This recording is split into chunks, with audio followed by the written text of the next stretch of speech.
Hey guys, Carlo Filippone here, your muscle chef, ready to talk to you about this guy, the chicken pound. What do we do with the chicken pound? We prepare grilled chicken in different flavors, 6 to be exact. If you're serious about bodybuilding and you meal prep, don't go anywhere else. This is the company for you.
You want to safeguard your health, maximize your immune system, grow muscle, and lose fat faster?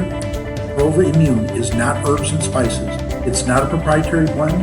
It's patented. It's a one-of-a-kind product. It's backed by science from the University of Wisconsin-Madison. Prova is a protein antibody. It's different. It's real science and gets real results. Check us out at prova.com.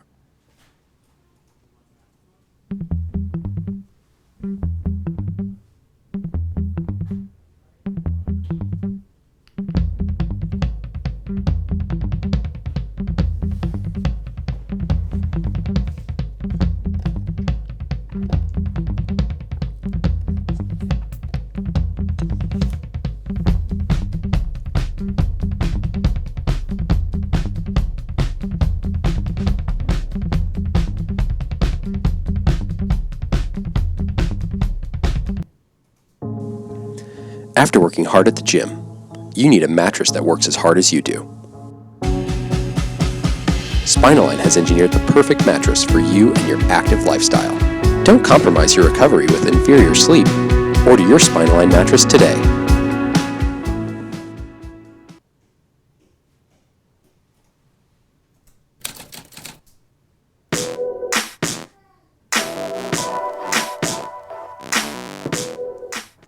RX Television on RxMuscle.com. This is Ask Dave, better known as hashtag Ask Dave, your 30-minute question and answer show with Dave Palumbo. I'm your host, Sadiq Faruqi. Glad you can join us wherever you are. Hope you are all staying safe.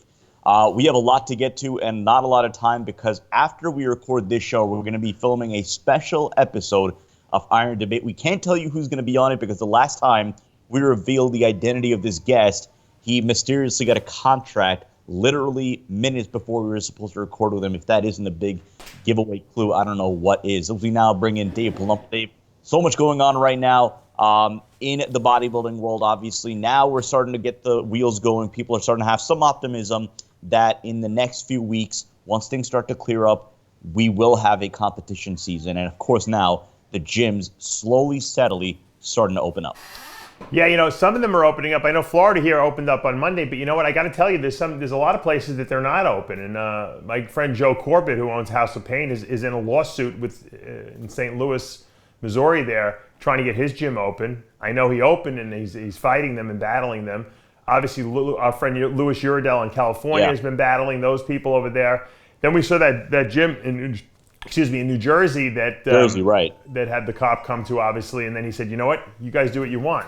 And Romano made a good point on After Hours, if you listen to that show, you know, where he says it's illegal really for the cops to enforce a federal, type of mandate to close the gyms. It's just not legal. It's not constitutional. So I don't know. So there's a lot of people. I think what's going to happen is because of all this, the people, you know, if everyone doesn't listen to the law, you can't enforce the law. So I think with everyone getting up in arms and these small businesses really needing to get back to work so they can make some income for themselves and pay their bills and get out of debt from these last 2 months, I think the government is going to have to open up everything. I wish Trump would just get on TV and say, you know what, we're opening all the businesses. If you guys don't want to go out or go to these businesses because you're afraid you're going to get COVID, then don't go. And I think that that's a smart thing. If you want to, I think it's a good idea still to keep the schools closed until they can figure out what's going on. But businesses, you don't have to go out. I don't have to leave my house at all. So I don't know why that they just wouldn't open up things now, obviously in a controlled manner, so that we can still keep social distancing and whatever, prevent any spread of anything, at least to the best of our ability. But it's your own personal decision if you want to go out.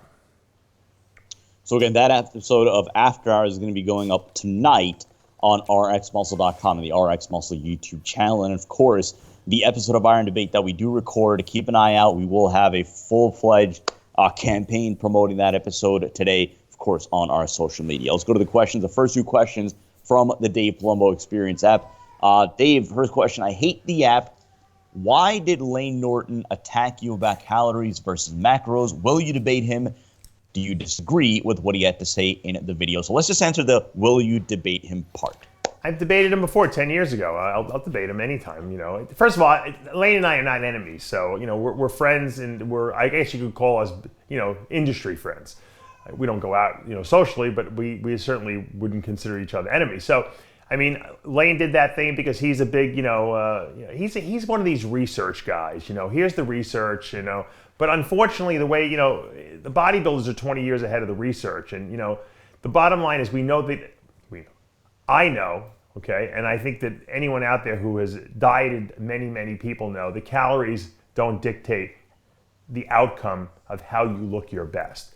I actually went back into our archives and pulled up Dr. Scott Connolly, my mentor.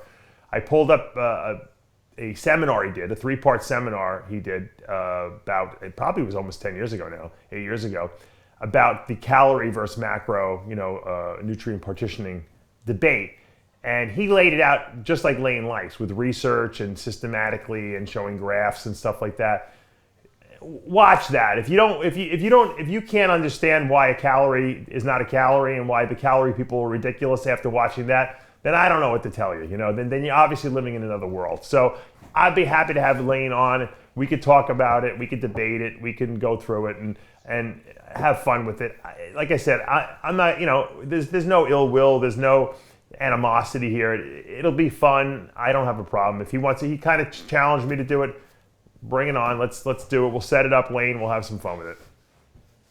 So hopefully that'll be next week on RxMuscle.com. But the videos that Dave just referenced, the Dr. Scott Connolly videos, a 3-part seminar from years back, that is live right now at RxMuscle.com and, of course, the YouTube channel. Second question, again from the Dave Palumbo Experience app, our producer, Mark Snyder, the app producer, wants to remind users who have not taken advantage, the 1-week free trial is still going on for the Dave Palumbo Experience app. And Dave, Sid, for that, excuse me, yeah. Sid, for the 1-week trial, what you got to do is you just sign up like you were going to pay, but they're not going to charge you for a week. So what happens is you get your week for free, and then if you want to cancel, you cancel. If you like the app, the Dave Palumbo Experience app, you could just continue. So it's pretty easy that way. And believe me, if you don't want to do it, you don't want to do it. I guarantee you, most of you guys who sign up will probably want to continue. There's a wealth of information in that app. Every video, every article I've ever written, plus every week we do a Q&A with me, a separate Q&A, video Q&A, where I answer everyone's questions on there,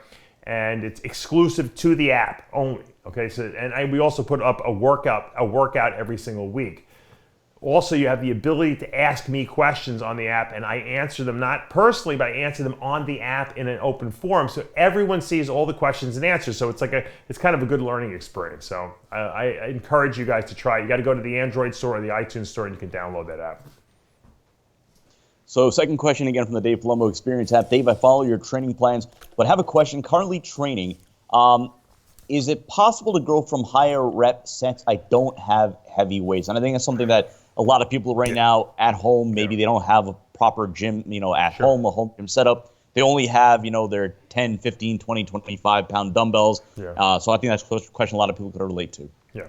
I purposely only bought 45 pound dumbbells in my house because I know that I will go and lift heavier if I do, and I don't want to, I don't need to. I don't want to injure my shoulder replacements. I feel so good that I don't want to make it worse. But I understand if you only have a certain amount of weight and you really can't make them any heavier, then you got to do more reps. You got to increase what I would do is more supersetting, giant sets. Milos, there's a little plug for you. because that will intensify the workout, obviously. Because you know, if you have a 40-pound dumbbell and you can dumbbell press 100 pounds, obviously it's not going to cut it for you. So I would do like multiple different things all in a row to intensify how that dumbbell feels to your body. Because remember, your body only knows what it feels. It doesn't know what the weight is. And obviously this is not going to last forever. So do what you got to do. If you got to do high reps until we can get back to a gym setting, until your state opens its gyms and you go back. Now, if it was forever, eventually you would lose muscle. But if it's only been 2 months, you probably could maintain. A lot of my clients are maintaining what they have. Now the gyms are opening up. A lot of them are telling me, I went back, I did a workout, I'm sore as could be. So be careful when you do go back. Don't try to go back to doing what you were doing 2 months ago, because you're not going to be as strong. And even if you are, you might hurt yourself because your body is not used to that kind of weight. So yes, you can do higher reps. I don't have a problem with that. Anything to train is better than not training at all. Let's go to our Instagram question. I think before we do that, Dave, you said Titan Medical Center has something new going on over on their side as well. No, I wanted to mention them. Obviously, I have a very good relationship with TitanMedicalCenter.com. As a matter of fact, if people call there and they get involved with any of their programs, if they mention RxMuscle and Dave Palumbo, they get a very nice discount as well. Obviously, HRT is probably the most prevalent question that I get on a daily basis. Dave, I want to do TRT. I don't know what to do. A lot of people are using underground stuff to try to do it themselves. And I got to tell you, people are testing these underground products. They're not coming up very, very good in a lot of them. I'm not going to say all of them, but a lot of them are not coming up good. So to go to a real, medical facility where they're actually going to send you for blood work wherever you live. You go for your blood work. They get the blood work back. They contact you. You set up a Skype consult with their doctor, so you do not have to go to Tampa, Florida. You do it over the internet. They ask you questions. They say what you want to accomplish, what do you want to do, and they will put you on an HRT regimen of usually like 200 milligrams of testosterone a week with some HCG in there every week, and usually an anti-aromatase if it's warranted, like a Arimidex. That is a nice, great standard protocol that you can get. Now you have it on your record so that you don't have to worry about anyone saying, you're using illegal drugs. No, I have a prescription for the stuff. They send it to your house from a legitimate compounding pharmacy once a month or whenever you're up for renewal. And it's easy. And then you could also get their great vitamin stuff. I have a lot of people using their glutathione now, their injectable glutathione, which I use every single day. For my immune system, and especially during this COVID, outbreak, they're going to be. I don't know if they have it yet, but they were going to have injectable vitamin C, which is obviously a much, more even potent version than taking the orals.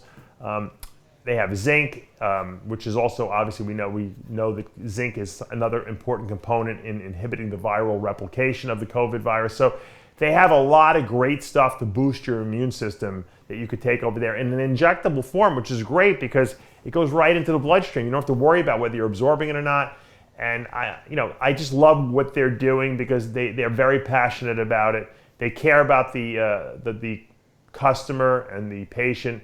So you're going to get a lot of TLC from them. They're going to call you. They're going to check on you. And that to me is why I got behind them initially and why I wanted to align myself with them, because I felt that they not only were good people, but they were actually doing the right thing. Yeah, of course it's a business. It's going to make money. But you know what? I don't care, because if a business is providing me good service, okay, and they're giving me good quality products, I don't mind paying for it. I know a lot of you out there also don't. So if you go to TitanMedicalCenter.com and you sign up for any of their programs, once again, mention Dave Palumbo and RxMuscle, you get a nice discount, and I promise you they'll take great care of you. We have a ton of questions on our Instagram feed. Let's try to hit as many of them as we possibly can. The Atomic Beast, what are some tips to grow your triceps besides giving them their, quote, own day? And do they normally require high volume, medium weight, or heavy weight, lower volume? My experience with tricep development, I didn't have good triceps, when I first started. It wasn't like I just had this like meaty, beefy tricep like some guys just naturally have. I didn't. So what I realized was that right away that, certain exercises that everyone were doing, skull crushers, even dips to a certain degree, I didn't really feel in my triceps. Yeah, I felt dips in my chest more so. So I had to figure out, and Vince Taylor is who helped me with this, and ironically we'll have Vince Taylor on the Iron Debate TV show in a little bit. But Vince Taylor explained that you have to isolate this muscle so that you feel it. And the only way, and maybe it's because I have a long arm, but the only way that I feel triceps is when I use isolating cable movements. So I'll do reverse grip pull downs with a handle, or the Vince Taylor grippers now that he sent them to me. They're really good too. I'll do, push downs. Usually people do push downs 2 arms. I do 1 arm at a time with 1 handle at a time and really squeeze that tricep. I love my favorite tricep exercise, and I think the best mass builder for triceps is you get a rope or cable overhand, and you do 1 arm at a time like this. It hits that rear fat head that hangs when you hit that front double bicep. You cannot beat that. I love to finish off my tricep workout with cable kickbacks. So, and the funny thing is, you'll find that you get very strong on those push downs and reverse push downs and overheads once you isolate the tricep, because now it's growing. My triceps never were getting stronger. Because I wasn't using the muscle properly. I actually, if people always say, "Oh, Dave lifts light," and I do lift pretty light, but you would be shocked how much I can lift on using those cables, because I've built up specific strength from that muscle, because that's the only muscle that can work on those movements. And that's the key in my book to bicep and tricep development, is to isolate the muscle so that you're using exclusively the muscle.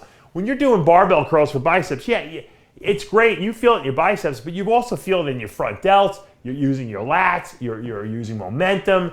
Your whole body feels like it's traumatized from that movement. I never got growth from that until I isolated my bicep with cable, curls and hammer curls on a cable movement, or even dumbbells for that matter.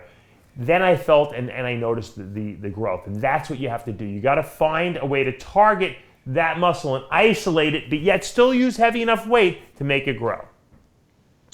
Interesting one here from Black Belt Bodybuilding Cripple. Okay. It's a good one because I don't really know if we've addressed this before, and I know, Dave, that at some point when you became a bodybuilder, you have had to have this conversation with your family as well. What would you say? I mean, I'll reword what they're asking in a way where, how would you approach your family about concerns that they may have with your quote enhanced lifestyle? Yeah, I had growth hormone kits in my dad's refrigerator, and I don't even think he knew what they were. I don't think he probably didn't want to know what they were. And I had steroids in my drawer up in the room, but this is when I was in my 20s already. So I never used anything when I was in my teens, and I wasn't even home for that, man. I was in college. So, everyone's parents are different. My dad wasn't an overbearing person. And if my mom was alive, I would have gotten a million questions probably, and I would have had to do a little bit more explaining to do. But my dad was kind of like low key, like he knew that I wasn't going to do anything like that was going to, serious. He was so happy probably that I wasn't doing like, recreational drugs that I think he just left me alone.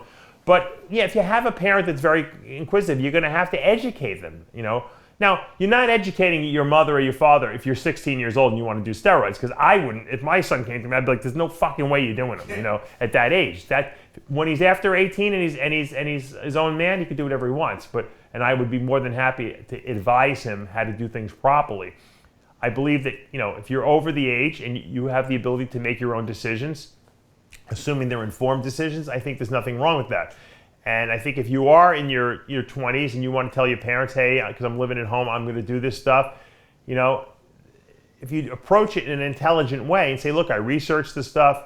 I know what I'm doing. I know there's some risks involved, but I'm 22 years old. It's my own decision to make." Now, they also have the right to say, "Well, get the hell out of my house," too. So it depends the type of parents you have, and that you have to make that assessment. Unfortunately, a lot of people hide it from their parents, and maybe it's for the better. I don't know. Maybe a lot of parents just don't want to know. That's another thing. I think my dad's friends started saying stuff to him when I started, looking humongous, and they probably were like, "Sal, what's your son doing?" But we never really had the conversation. I just he said, I think once he asked me, he goes, "What's that in the refrigerator?" I said, "Dad, it's growth hormone." The guy said, "It helps you recover better from workouts." Oh, okay. So, I mean, once again, my dad wasn't an overbearing parent. So you have to know who your parents are, and you have to address it in an intelligent way, but an honest way too, unless your parents just can't handle honesty. And then in which case you might want to think about moving out of the house so you can do your own thing and not have to answer to anyone. Let's go to Old Chud Muffin. What is the relation as it pertains to water consumption and building muscle? Is minimum 4 liters really necessary, or are we just washing out electrolytes? You know what? People ask me all the time when I diet people because because I guess other coaches give them specific water requirements. They always ask me, how much water should I be drinking? I'm like, I don't know. Drink when you're thirsty. I just don't think your body knows when it needs to drink. I mean, unless you're one of these guys that just doesn't drink anything all day, and then in which case I'm like, all right, drink a gallon a day. I don't know. I don't know what to tell you. I don't think you need to. I think a lot of people overdo the water. They don't even really want to drink it, but they overdo it. Now, I have guys that do construction in the summer, and they sweat their asses off. And so those people, they need to drink. And they tell me, they're like, Dave, I drink 2.5 gallons a day. I'm like, that's fine as long as you're salting your foods and making sure your electrolytes are also being replenished. Because when you sweat, you obviously lose water, but you lose salt too. So you want to make sure. Now, if you're not sweating all day, there's no reason to be drinking 3 gallons of water a day. It's just not necessary. But once again, if you're doing a lot of cardio and you are sweating, but you need to replace the electrolytes as well. So to answer the question, I know I'm not really giving you an answer.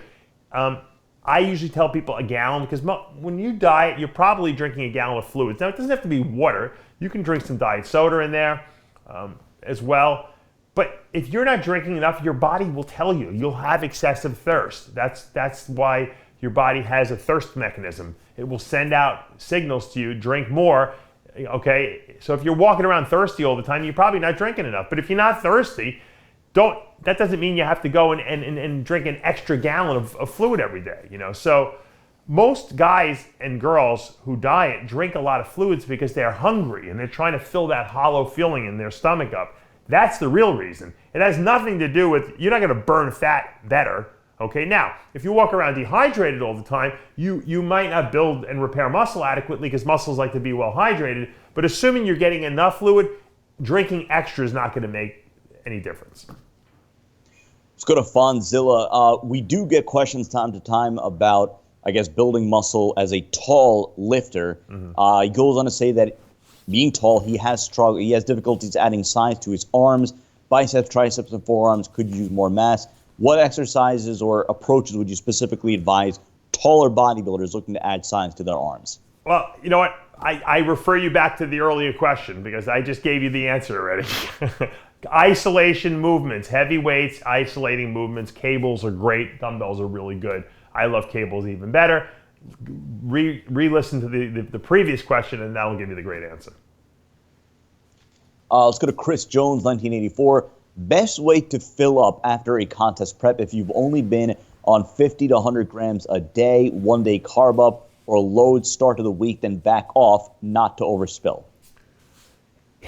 If you're 300 pounds or if you're 180 pounds, it's going to be a lot different carb up because you're going to have to fill up a lot more glycogen stores because you have a lot more muscle. So for me, I can't give you a blanket statement. Normally, I usually carb guys up about 300 grams a day. That's standard, that's average, okay? People that are smaller, I do less, 240, 40 grams times 6 meals. Guys that are bigger, I might go 60, 70 grams per meal, which would take you up to about, almost 450 grams of carbs a day.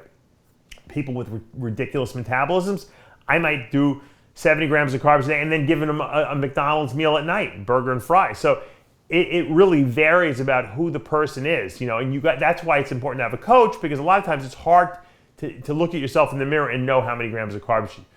When I have guys the last couple of days, they're sending me pictures, every single day or even multiple times a day so I can see how their body's filling out. And I think if they need more, I give them more. If they need less, I cut them back a little bit. And that's how it works.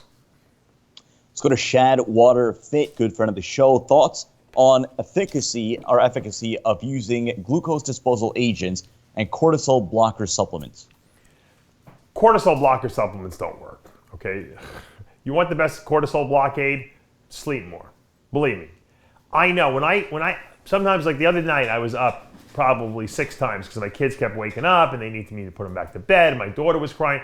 I probably got 4 hours of broken sleep. When I got downstairs to check my blood sugar, it was 92. Okay, and I'm usually way under 90 every day. Okay, when I sleep and I wake up, my blood sugar is 80, or 81.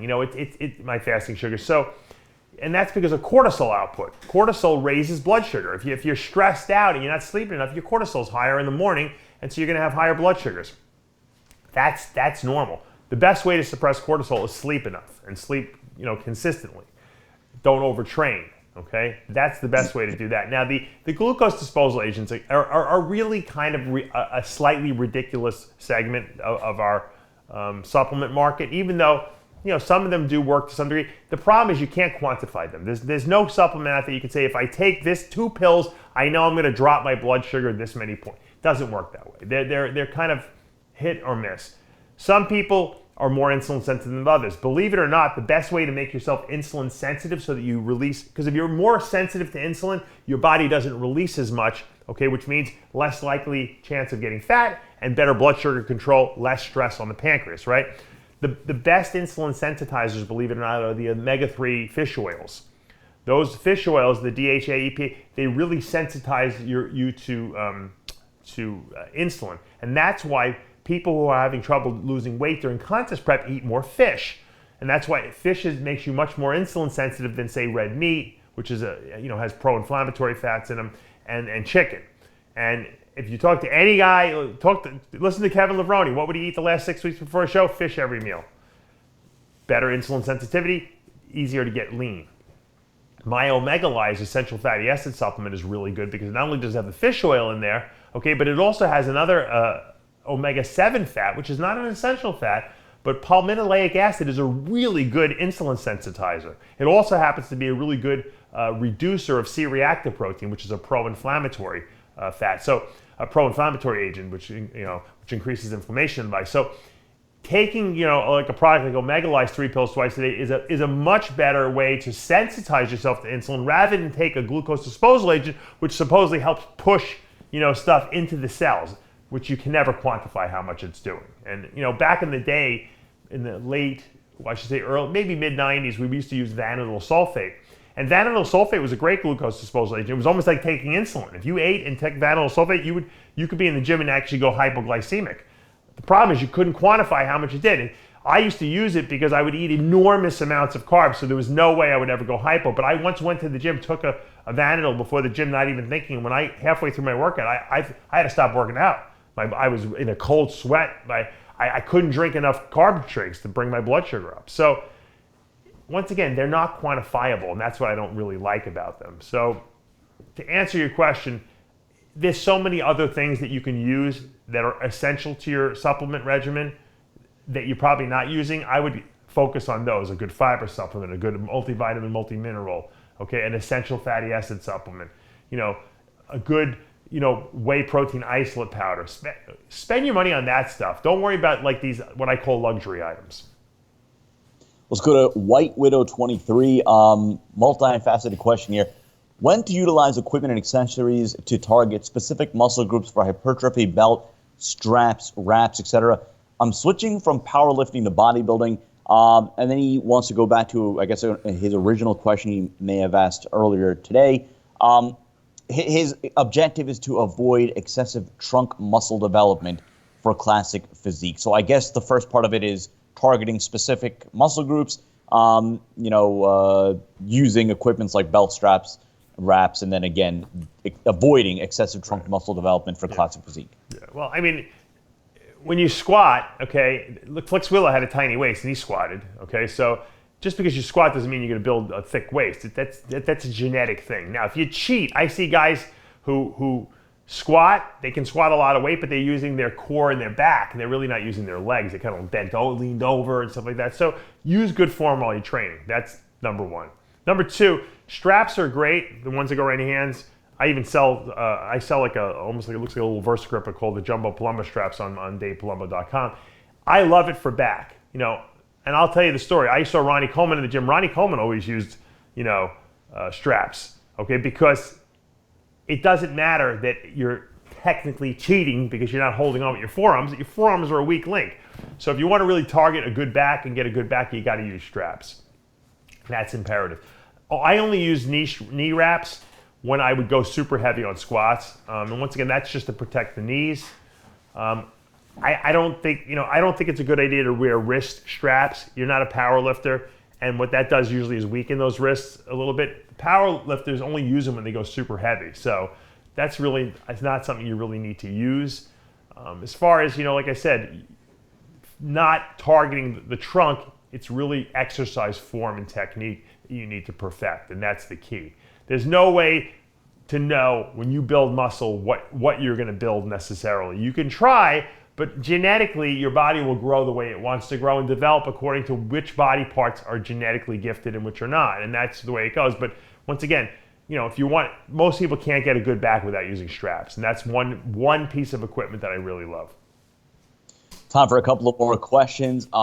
We have about 5 different questions relating to Testolyze, so I'll take one and maybe you can give sort of an overview. It's from Abed Odawi, good friend of the show. We know Testolyze optimizes your testosterone and DHT levels, but can you explain how it does that? Well, Testolyze, obviously has several different ingredients in there to do different things. Some of the ingredients, specifically we have a very high potency soft palmetto that will block the conversion of testosterone into estrogen, testosterone to DHT, dihydrotestosterone. We have, estrogen, I guess you could say binding agents like indole 3-carbinol, diindole methane and indole 3-carbinol, which actually bind up. They come from cruciferous vegetables like broccoli and cauliflower. They bind up estrogen and they pull excess estrogen out of the body. They don't inhibit the conversion of testosterone to estrogen, so they're not an aromatase inhibitor, which we don't want to necessarily do. They just get rid of extra estrogen. So by blocking DHT production, some of it, not all of it, of course, which is what's good about saw palmetto versus finasteride, and then binding up extra estrogen, that takes care of those 2 hormones. And then there's aspartic acid, which actually will increase testosterone directly. There's tribulus in there, which has some research to increase testosterone. It's the synergism of all the ingredients in there that we have together that creates this what I call testosterone optimization, meaning that higher testosterone, lower estrogen and DHT, but not bottoming them out. I can't tell you how many people have sent me emails with their blood work showing the difference, a month or 2 made on Testolyze. And you know what? I'm actually even shocked by some of the dramatic. I had a guy who was 80 years old call the office the other day. I just happened to answer the phone. He's like, "Is this Dave?" I said, "Yeah." Because I got to just tell you, he goes, I had a pretty decent testosterone, 400 for an 80-year-old guy. That's good. He goes, and I took Testolyze for 2 months and I went back and got my blood work done. I have an 850. I said, "You have 850?" 850 is the high normal limit of total testosterone. So I know the product works. I use it on myself, and I haven't been on anything HRT-wise for years, for 5 years now. So the product works, and the reason it works is there's a science behind it. So before I ask the last question, I'm going to read another question, but I'm going to advise that you do a separate video on this because it is a pretty in-depth one that I don't know if you can really answer in 2 minutes. It's from Frank Rosano. It's the second week in a row that he's asked this question.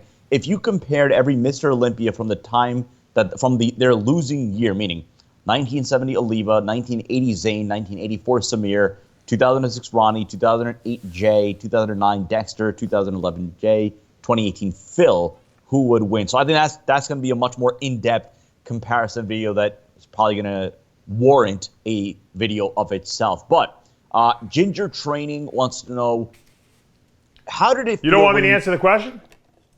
That's like its own video, though, no? It could be its own video. It's a one-word answer. Put up graphics, pictures, comparisons. It's a one-word answer. It's Phil Heath is the answer. All right. Sorry, Frank, we're not going to get a separate video on that. I can still do a video anyway, but it's Phil Heath. Ginger Training, how did it feel when you first hit 300 pounds? You want to expand upon from just, again, the accomplishment perspective, and then I guess where you say to yourself, where do I go from here?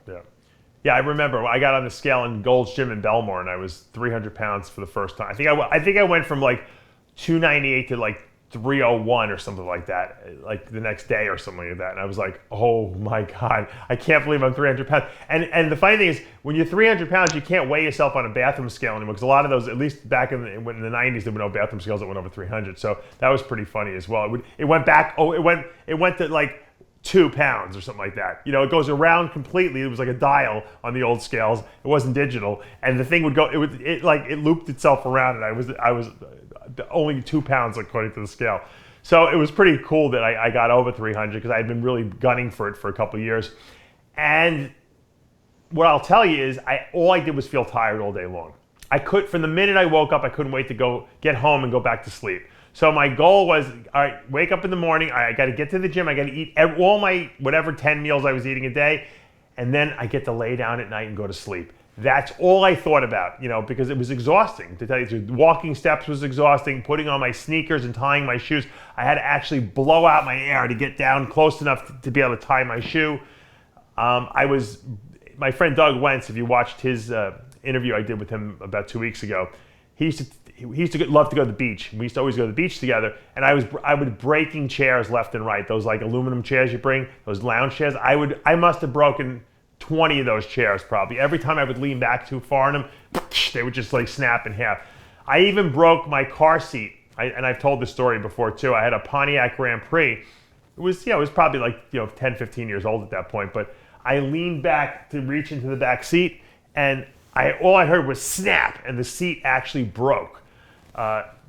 Obviously, the seats today are made much better than they were back then, but I broke the seat, and I drove the car for another probably a year or two after that with the broken seat, and it was always like a little wobbly, probably very dangerous too, just to drive like that. But that's what happens when you're that weight. You break shit when you sit on them, and I know how fat people feel when they're, when they break stuff, because you see it all the time. Fat person sits on a chair at a store or something like that, and the chair just, the legs break out. I didn't realize the impact of how much weight that I had behind me, and I will tell you something. It took me probably 2 years of being that heavy. Now, I dieted down in between, obviously, every year. But after being 300, I think 2 years in a row, I think it wasn't so bad anymore, because I had gone up to 319. So at 319, I felt like I was going to die, And then you come down to 300, it's like, oh, that's not a big deal. 300 seems pretty reasonable. I can handle that. So yeah, it's probably not something that you want to do for a very long period of time. And luckily, I wasn't 300 for that many years.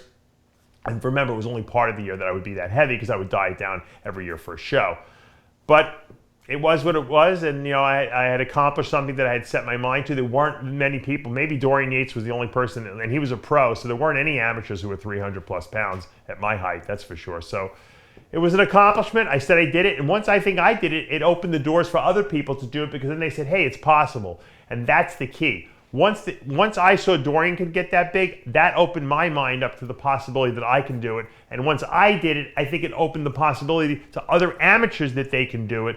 And now look at the size of the guys walking around today. There's a lot of big guys. So. That's going to do it for this episode of Ask Dave. Again, keep it locked to RxMuscle.com. We have a dynamic, legendary episode of Iron Debate coming up. We're not going to tell exactly. Dave kind of leaked one of the contestants, but we promise it's going to be really one for the ages. Going to feature two of the winningest bodybuilders in history squaring off on this episode of Iron Debate. For Tyler Shore and Dave Palumbo, I'm Sadiq Faruqi. We'll see you next time.